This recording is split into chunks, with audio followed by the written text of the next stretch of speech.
आलस तो बहुत ज़्यादा है। ऐसे देखो, ये कचौड़ी बनी थी तो कि पागल ने नहीं खाई, अभी मुझे मिल जाएगी। और ये देखो आलू के पराठे बन रहे हैं। ये जो सब्जी वाला जा रहा है ना, हाँ यहीं, अगर जो ये थोड़ी दूर यहाँ पे और रुकता, बस थोड़ी देर, तो मेरी बैंड बच जाती अच्छे से। तो हेलो गाइस, अभी मैं छत पे आया था। इतनी तेज़ धूप है, अभी 2-2:30 बज रहा है, इतनी तेज़ धूप लग रही है, ऐसा लग रहा है चक्कर खा के गिर जाएंगे फिर। पर एक समय था कि इसी धूप में छत पे पतंग उड़ाया करते थे और कुछ असर ही नहीं होता था। मतलब कुछ समझ में नहीं आता था कि क्या हो रहा क्या नहीं हो रहा। ये देखो गाइस, दूर तो कबूतर बैठे हैं, ये देखिए, नहीं देते हैं क्या, बातचीत चल रही है, क्यों डिस्टर्ब करें किसी को। हाँ, तो मैं ये कह रहा था गाइस, इतनी तेज़ धूप है और अभी ऐसा लग रहा है जैसे चक्कर आ जाएगा। पर एक समय ऐसा था कि पतंग उड़ाया करते थे इस धूप में, ये धूप बिल्कुल लगती नहीं थी। और मैं आया इसलिए था कि मैं नीचे था तो मुझे आने लगती है नींद। जैसे मैंने बताया, आलस तो बहुत ज़्यादा है, भर भर के आलस है। अभी 5 मिनट धूप में आ गए हैं तो क्या हो रहा है कि बुद्धि पे पड़ रही है धूप। अब मन कह रहा है कि नीचे जाओ नीचे जाओ, और नींद जो थी वो उड़ गई, क्योंकि जो नींद होता है, आलस होता है, वो कंफर्टेबल में आता है। अभी जब बुद्धि के ऊपर धूप लग रही हो तो कहाँ क्या कहते हैं नींद आएगी। इसलिए 5-10 मिनट ऐसे टहल लेता हूँ दोपहर में धूप में। ये जितना भी ये आलस है, आप देखिए, अभी धूप 5 मिनट 10 मिनट खोपड़ी पे लग गए, अब जितनी नींद थी वो दूर दूर तक नहीं आ रही आँखों में। फिर थोड़ी बहुत, मतलब यार, इम्यूनिटी मौजूद रहती है। मतलब अगर जो अंदर ऐसे रहो, अब ऐसी धूप में घूमते थे, अभी चक्कर आ रहे, सोच सकते हो कितना कमजोरी आ गई है शरीर में। बाकी ये देखो, मेरी तरफ एक आम का पेड़ है, इसमें आम लगातार कम हो रहे हैं। आंधी आती है, 2 आम आते हैं, चले जाते हैं, गिर जाते हैं नीचे नीचे। यार यहाँ पे इस प्लाट है पीछे, उसमें बहुत बड़े बड़े छछूंदर हैं। ये देखो, ये मेरी टीन है, इसमें क्या कहते हैं, उन्होंने डेरा डाल दिया था। और इसमें मैं भाई इतनी मेहनत से लूटी हुई पतंगे, यानी जो मेरी छत से निकल रही हैं, जैसे कि ये देखो, ये एक पतंग है जिसका रंग ही उतर गया। और भी बहुत सारी पतंगे हैं मेरे पास, जैसे कि ये देखो। तो ऐसे 1-2 पतंगे रखी हैं, तो भाई वो सब पतंगे फाड़ फूड़ देती हूँ। मेरी बहुत सारी पतंगे फाड़ दी यार, इतनी तेज धूप में मैं पतंग ऊपर लूट रहा हूँ। मतलब तुम सूरज देखो, सूरज ना दिखे ऐसी रोशनी में।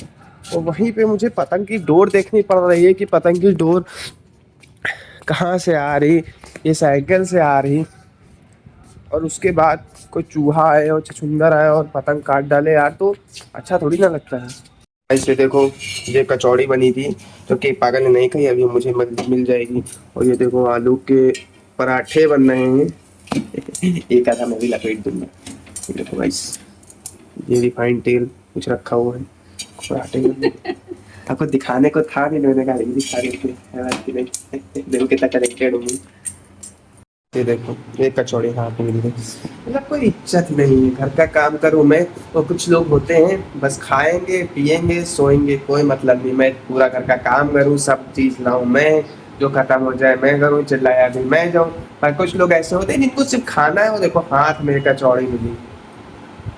मैं लगातार एक लोगों से कह रहा हूँ, चिप्स पे चिप्स घटके जा रही है। मैंने कहा कि मुझे 4 दे दो, 4 ही मिले। फिर मैंने कहा कि 4 और दे दो, तो सामने आने का जो एक्सप्रेशन थे, जो रिएक्शन थी, और जबकि रुपए मैंने ही दिए चिप्स लाने के लिए।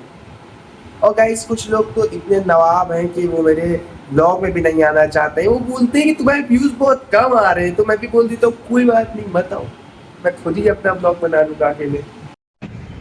तो गाइस, मुझे भी एक आलू का पराठा मिल गया, अब मैं भी इसको खाऊंगा। और उसके बाद एक चक्कर फिर से छत पे लगा लेंगे कि एक आधी पतंग तो नहीं निकल रही है। तो गाइस, मेरा एक दोस्त था, तो वो बिल्कुल मेरी तरह था।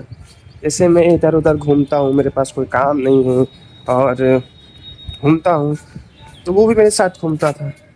लेकिन एक दिन अचानक क्या हुआ कि उसको बहुत दिक्कत थी, उसको परेशानी थी, तो उसने मुझसे अपने थॉट्स, विचार बताना शुरू किया। अब ऐसे तो मैं हर बात सुन लेता था, लेकिन पता नहीं क्या हुआ मुझे भी कि मैंने भाई उसको जो सच सही में जो सच्चाई थी मैंने वो उसके बारे में बता दी। उसके बाद क्या हुआ कि ऐसे ही नहीं पर ऐसे ही बात बंद हो गई और अभी तक बंद है। तो भाई सबसे बड़ी दिक्कत ये है कि वो बिल्कुल मेरी तरह था। यानी जब मतलब कुछ दोस्त ऐसे होते हैं ना जो सक्सेस हो जाते हैं, तो कुछ दोस्त ऐसे होने चाहिए जो बिल्कुल मतलब अपनी तरह हों कि हाँ वो सक्सेस की सीढ़ियों पे चढ़ रहे हैं पर अभी तक चढ़ ही रहे हैं और कब तक चढ़ेंगे ये भी पता नहीं, पर वो सक्सेस मिल नहीं पा रही है। तो गाइस इसीलिए उस दोस्त की बड़ी याद आती है कि कम से कम ऐसा लगता तो था कि हाँ मेरे जैसा कोई एक और भी है जिसको निकम्मा नाकारा की आवाज़ें सुनाई देती हैं और जो मेरी तरह भी ये सब बातें सुन के भी इधर उधर घूमता है, कड़क धूप में इधर उधर टहला घूमा करता है। मतलब गैस मैं उसके साथ पता नहीं पैदल ही सफ़र तय कर देता था क्योंकि घर में गाड़ी वगैरह होती थी पर मिलती नहीं थी। और अगर जो गलती से मिल भी जाए एक बार तो अगर जो बहुत लंबा नाप कर दें तो पेट्रोल ख़त्म हो जाता था। और पेट्रोल के पैसे तो रहते थे 50-60, पर फिर हम लोग दिमाग लगाते थे कि क्यों ना अगर जो हम लोग 5-6-7-8 जितना भी किलोमीटर हम लोग को घूमने टहलने चले उतना पैदल चले जाएँ और फिर वहाँ पे 20-20 रुपये के मोमोज खा लें तो ज़्यादा फ़ायदा है। तो गाइस लेकिन वो दोस्त मेरा यार रूठ गए हैं। मैंने सोचा ये भी बात शेयर कर दें, इससे क्या होगा आपको पता चलेगा मेरे एक दोस्त के बारे में और मेरा थोड़ा सा और ब्लॉग बन जाएगा।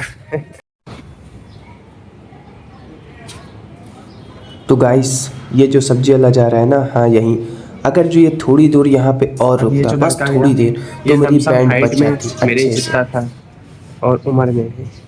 अगर जो इसको मेरी मम्मी देख लेती तो यही ताना मारती कि बताओ तुम नाकारा, तुमको पढ़ाया लिखाया तब भी तुम घर में हो। वो बेचारा देखो इतनी कड़क धूप में, देख सकते हो थोड़ी सी धूप में दिखा रहा हूँ, हाँ इतनी कड़क धूप में भी मेहनत कर रहा हो, तुम कुछ नहीं कर रहे हो। तो गाइस इसलिए मैं नीचे देख रहा था कि ये बंदा बस प्यार से आराम से जल्दी जल्दी मेरी गली हो मेरे घर से निकल जाए, घर की तरफ से निकल जाए। नहीं तो भाई ताने फिर शुरू हो जाएंगे। तो कुछ करते ही नहीं है। बताओ वो इतनी छोटी सी उम्र में ही सब्जी बेच रहा है तो कुछ करते ही नहीं है, तो कुछ करते ही नहीं है। और ये मुझे सुनना नहीं था। वो देखो गाइस धूप इतनी तेज है, पता नहीं दिख रहा होगा कि नहीं, दूर एकदम छोटी छोटी पतंग हो रही। और गाइस पतंग की बड़ी याद आती है क्योंकि बचपन से कुछ काम है जैसे मैंने बताया उसमें से पतंग ही था जो मैंने बचपन से किया और अब से पतंग उड़ती ही नहीं है।